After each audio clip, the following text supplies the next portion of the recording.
Bakit pati ako, ma'am, inaano ninyo? Huwag ka na magmaang-maangan! Ano? Masaya ka na? Masaya ka na dahil wala na ako dito? At ikaw na? Ikaw na ang papalit sa posisyon? Wala po akong ginagawang gano'n. Wala po akong pinagsasabihan. Hindi po ako nagsusumbong. Tignan mo ako sa mga mata! Tignan mo ako sa diretso! Tignan mo ako! Ha? Kung hindi Tingnan ka mo talaga ako. nagsisinungaling. Promise, ma'am, wala po akong sinasabi sa kanila.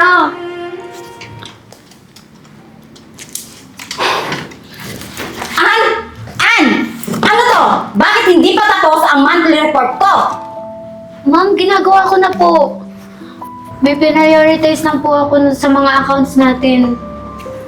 Prioritize? At ito, hindi to priority? Ha?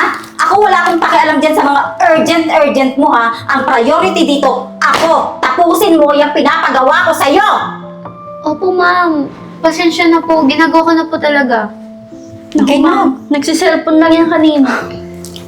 Ako naiirita na ako sa'yo eh, ha? Alam mo, kung hindi mo kaya ang trabaho dito, ha? Maraming nakapila dyan. Marami akong ipapalit sa'yo. Naintindihan mo? Opo, ma'am. Gagawin ko na po. Papasok ko na lang po mamaya. Mamaya, siguraduhin mo, mamaya tapos yan. Dahil kung hindi, ikaw ang tatapusin ko. Opo, ma'am. Pasensya na po ulit.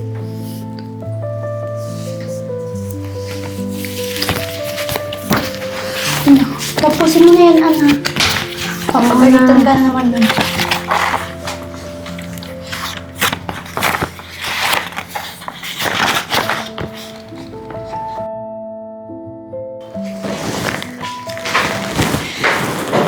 Naku, ma'am. Mukhang mainit na naman yung ulo niyo, ah. Ito, timpla ko po kayong kape. Uy, wow! Alam na alam mo talaga kung kailan ako magtitimpla ng kape. Of course. Huling-huli mo talaga yung kung kailan ako bad trip. Lalo na Ayan. doon kay Ann. Sabi na nga, be. Alam mo, nagbubuisit na ako doon eh. Alam mo ba kanina, nag-init na naman yung ulo ko? Ha? Binwisit niya na naman ako, imbis na maganda yung mood ko. Ano pong ginawa? Alam mo, pinag-iisipan ko na nga eh. Ano kaya kung tanggalin ko siya sa trabaho? Naku, ma'am. Pag tinanggal niyo yun sa trabaho, mawawala lang naman yung sakit ng ulo niyo. Mismo. Kaya tanggalin niyo na Diba? agad. Nai-stress ako eh.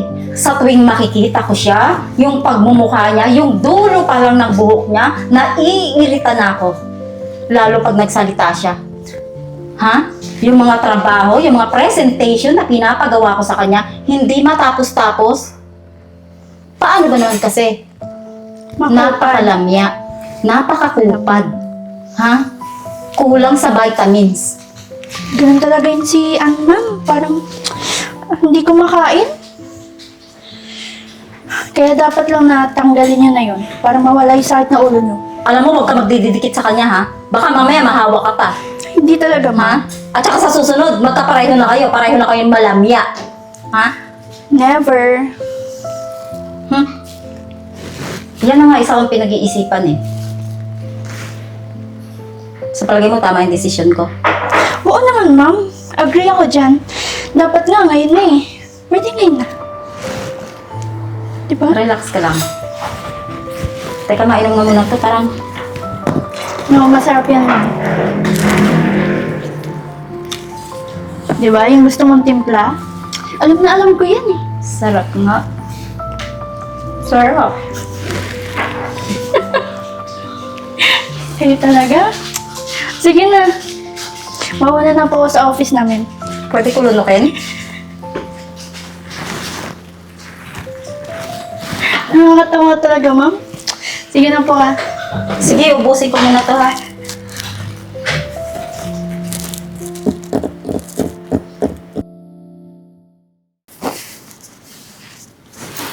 Ano, Ann?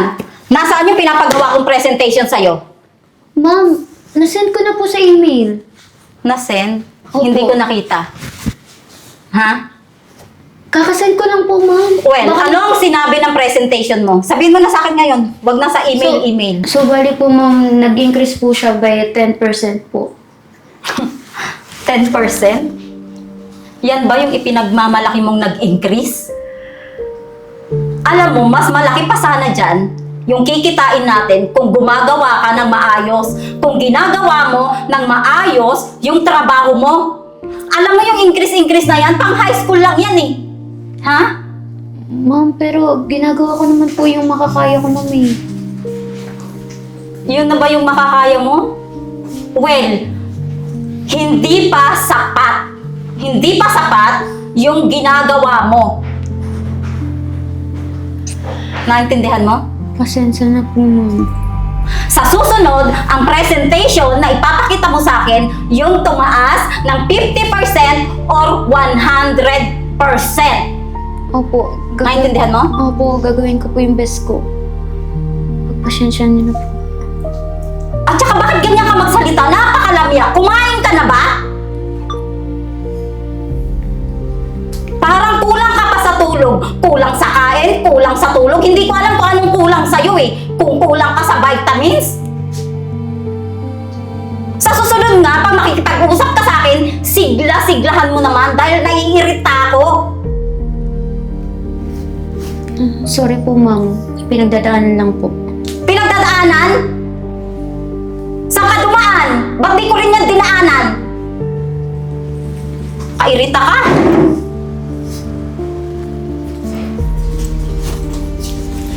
Ano, Ay? Pagalitan ka na naman ni boss. Ikaw kasi, tatanga-tanga ka rin eh. Saka ang lamya mo talaga. Tama naman yung sinabi ni boss.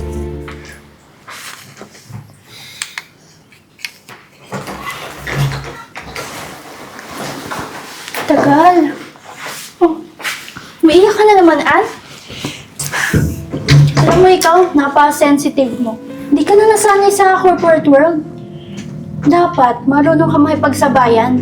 Lalo na sa mga boss na ganon. Ganun? Oh, normal lang ba yung araw-araw sigawan? Araw-araw akong pinapahiya ni boss. Tignan mo, you're so dramatic. Malamang boss mo yun eh. Pero sumusobra na siya. Hindi naman to pagdadrama lang eh. Dapat ang ginagawa mo, nagiging matibay ka rin. Tinitabayan ko naman yung loob ko eh. Ano ba gusto mo? Sigawan ko din si boss? Ay naku, bahala Gusto mo ba maging sip-sip din ako sa kanya? Palibhasa ako kasi ganun ginagawa mo. Ikaw effective naman, edi gawin mo. Alam mo, bahala ka. Sumasakit lang yung ulo sa'yo eh. Sa tagal-tagal mo sa CR, umiyak ka lang pala.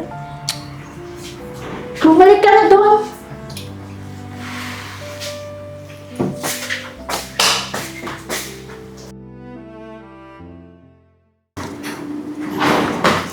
Ann! Alam mo bang kinausap ako ng presidente ng kumpanya kanina? Hindi po. Hindi. Nagmamaang-maangan ka pa. Tinanggal niya na ako. Wala na akong trabaho. At alam mo, sinabi niya lahat sa akin. Siguro ikaw ang nagsumbong, ano? Lahat ng mga pinaggagawa ko dito? Ma'am, wala po akong sinasabi sa kanila. Anong wala?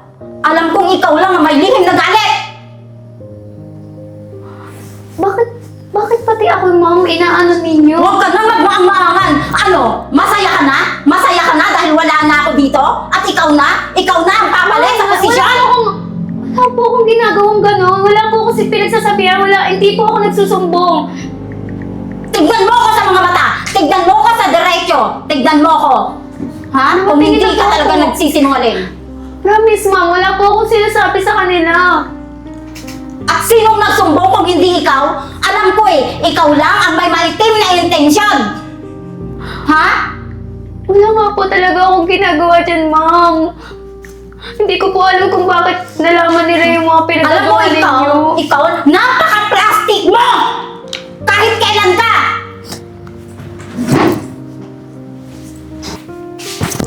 Umiiyak ka na naman, Ann. Anong nangyari? Ayun. Pinagalitan daw siya ng president dito sa kumpanya. Sinasabi niya ako daw yung nagsumbong. Eh, wala naman ako sinasabi eh. Kinikimkim ko na nga lang lahat ng mga panlalait niya eh. Si manager ba? Oo. Alam mo, may sasabihin ako sa'yo. Hindi. Ako yung nagsumbong sa presidente natin. Kasi I had all the records and stuff para ma-report siya. Kasi sumusobra na eh. Bakit niya naman ginawa yun? Tingnan mo naman yung ginawa niya sa akin ngayon. Kasi sumusobra na nga. Nakikita ko yung mga ginagawa sa employees dito. Saka, ayoko na ganun kaya nireport ko na lang. Bakit parang nag-iba yung isip mo? Diba, ganun kayo noon? Sabi sa'yo, Ann, kailangan mo maging matibay dito. Kampihan mo lang yung sa tingin mo magpapalasa eh. Tapos kung sumusobra na, edi bumitaw ka. Ganun lang yun. Masyado kang softy. Alam mo, Maricar, thank you ah.